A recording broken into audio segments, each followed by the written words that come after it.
আজ পাঁচলাতে ভারতীয় জনতা পার্টির এক নির্বাচনী প্রচারে এসে যে কথা বললেন মিঠুন চক্রবর্তী। রাজনীতিতে যে যত মিথ্যে কথা বলবে সে তত বড় নেতা, যে যত অন্যায় করবে সে তত বড় নেতা। বুধবার হাওড়ার পাঁচলার এক নির্বাচনী জনসভায় এসে ওই মন্তব্য করেন মিঠুন চক্রবর্তী। তিনি হাওড়ার বিজেপি প্রার্থী ডাক্তার রথীন চক্রবর্তীর হয়ে প্রচারে আসেন।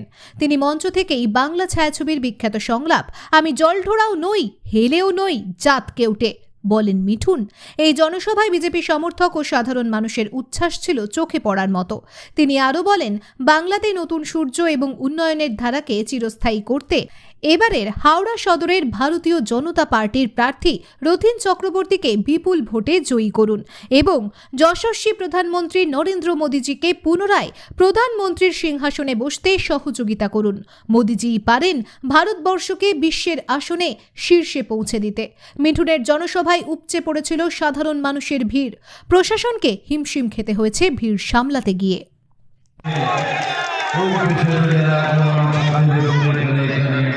সবাইকে নমস্কার। এখানে সংস্কার এখানে যাবে মুসলমান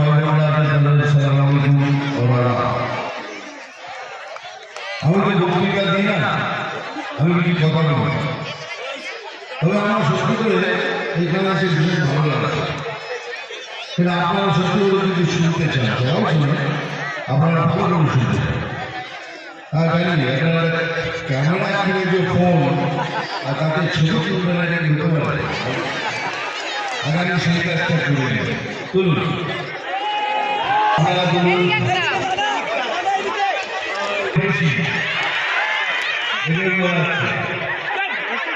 আমি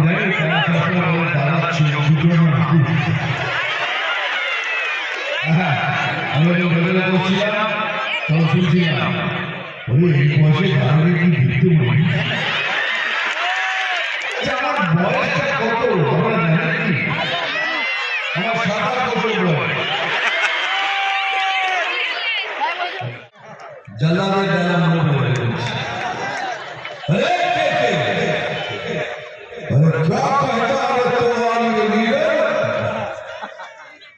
हमको राजनीति सिखाना चाहता है,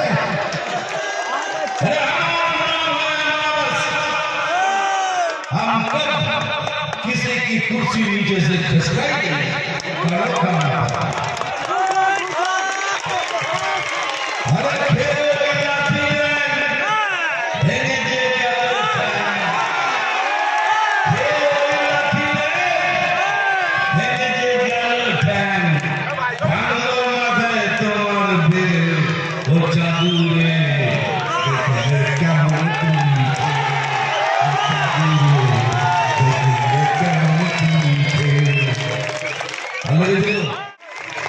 पैसा लेकर क्या करोगे भाई, कितना खाओगे? अरे कितना खाओगे तुम लोग? 2,30,000 টাকা রিজার্ভ দিতে পারবে কিন্তু দেবে না।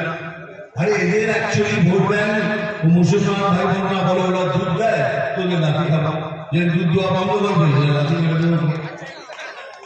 এদের ভোট ব্যাংক হলো কারাপশন, দুর্নীতি। আজ দুর্নীতি শেষ, এ সরকারও শেষ। সেই জন্য সবাইকে দুর্নীতি শেখানো। তুমি এইভাবে দুর্নীতি করো, এইভাবে করো। আমি চ্যালেঞ্জ করে বলছি, যারা এই তৃণমূলের ফ্ল্যাগ নিয়ে মিছিলে যায়, 90% লোক কোনো না কোনো দুর্নীতির সাথে তারা যুক্ত। তার মানে কোনো ভদ্র সভ্য সমাজের লোক এই ফ্ল্যাগ হাতে নিতে পারে না। যাদের আত্মা আছে তারা এই ফ্ল্যাগ ধরে রাস্তায় নামতে পারে। হ্যাঁ, জোর গলায় বলছি, অসম্ভব।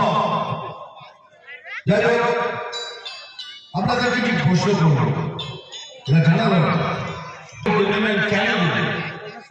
আমি কিছু প্রশ্ন করবো, বলুন। হ্যাঁ না তো জবাব দেবেন। এই বিজেপি কি কোনো দুর্নীতিগ্রস্ত পার্টি না? জোরে বলো। শাসক গোষ্ঠী যারা রয়েছে তাদের জনগণ হয়ে যায়, এদের মিথ্যে জন্মে আর দুর্নীতি রাশিতে জন্মে। এদের জন্ম হলো মিথ্যা, রাশি হলো দুর্নীতি, তাদের জন্ম। সবাই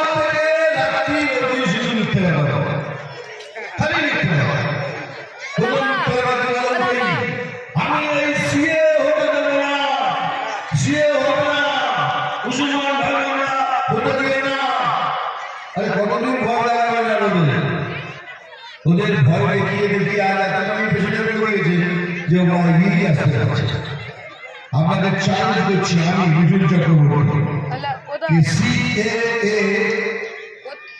নাগরিকত্ব কেড়ে নেওয়ার আইন নয়, এটা নাগরিকত্ব দেওয়ার আইন।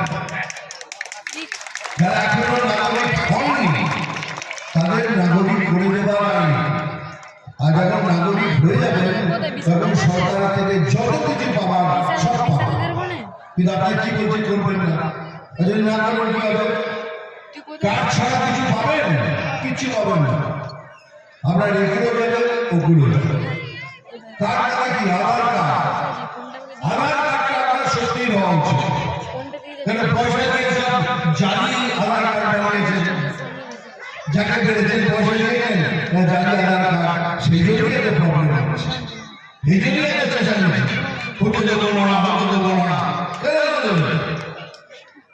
আরে এই কারণটা শুধু মুসলমান ভাইদের জন্য নয়, এটা আমার জন্য, আপনার জন্য, খ্রিস্টানদের জন্য, ভাইদের জন্য, শিখ ভাইদের জন্য, সবার জন্য। চলুন আমি একটা চ্যালেঞ্জ করছি, যে আছে বলুন তাকে, যদি কারোর কাছে সত্যিকারের আধার কার্ড থাকে, সে ওই দেশের নাগরিক, তাকে যদি কখনো কোন নোটিশ পাঠানো হয় বা তাকে বেরিয়ে যাওয়ার কথা বলা হয়, আমাকে ডাকবেন, এই মাঠে থুতু ফেলবেন আর আমি চাটব। এত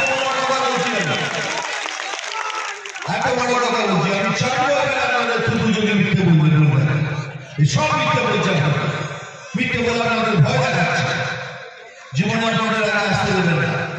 10 বছর দেখেন কিছু ফেলেন না, এখন বিজেপি ট্রাই করুন, দেখুন সব সময় বলে যাচ্ছে বিজেপি মুসলমানদের বিরুদ্ধে, বিজেপি মুসলমানদের বিরুদ্ধে নয়। একবার কোন দেশে দেখুন একবার, তারপরে সেখানে মিথ্যে ব্যাপার, 100 দিনের টাকা দিচ্ছে না আমার খাল, এটা কি যে টাকাটা দিচ্ছে না সেটা কি বিজেপির টাকা? বিজেপিকে আপনার পয়সা ধরে রেখেছে না, পয়সাটা ধরে রেখেছে ক্যাগ। ক্যাগ মানে হলো সিএজি, এমন একটা সংস্থা আছে যাদের কাজ হলো সমস্ত রাজ্যে পয়সা হিসেব নেওয়া। সেটা রাজস্থান হোক, মধ্যপ্রদেশ হোক, বাংলা হোক, মহারাষ্ট্র, সমস্ত রাজ্যের পয়সা তারা হিসেব নেয়। আর যখন হিসেব মিলে যায় তখন তারা বলে এই রাজ্যকে এত টাকা দাও, এই রাজ্যকে এত টাকা দাও। খালি পশ্চিমবঙ্গকে বারণ করেছে, কেন এদের হিসেব মিলছে না। আর কত টাকার হিসেব জানেন? 100 নয়, 1000 নয়, 1 লাখ নয়, 1 কোটি নয়, 100 কোটি নয়, 1000 কোটি নয়, 2,30,000 কোটি টাকার হিসেব দিচ্ছে না। 2,30,000 কোটি, তারপরে হিসেব নেই, কি করে দেবে? প্রধানমন্ত্রী বাথরুম করার জন্য 12,500 টাকা দিয়েছে, সেটা পর্যন্ত ছেড়ে দিয়েছে। কি দেবে? এরা দিতে আসেনি, এরা দিতে এসছে। এবার সময় এসছে পরিবর্তন করুন, আগের দিনের পশ্চিমবঙ্গ খুবই খারাপ হবে, তখন আমাদের কিচ্ছু থাকবে না। এইসব চোরেরা, লুটেরা লুট করবে, চুরি করবে, আমাদের মুখ বুঝে সব করতে হবে। তাই জন্য বলছি বিজেপি যোগ করুন, বিজেপিকে ভোট দিন, রতিনদাকে ভোট দিন। আমি কথা দিচ্ছি আমরা সবাই মিলে একটা নতুন বাংলা উপহার দেব, এটাই হলো মোদী গান। বাংলা আজ কেন হয়ে গেল কাংলা, যদি প্রশ্ন করে বীর নেতাজি, কি তার জবাব দেব আমরা? ওই আমাদের গড়াই বাংলা আজ কেন হয়ে গেল কাংলা, যদি প্রশ্ন করে বীর নেতাজি, কি তার জবাব দেব আমরা? বন্দে মাতরম, বন্দে মাতরম, বন্দে মাতরম।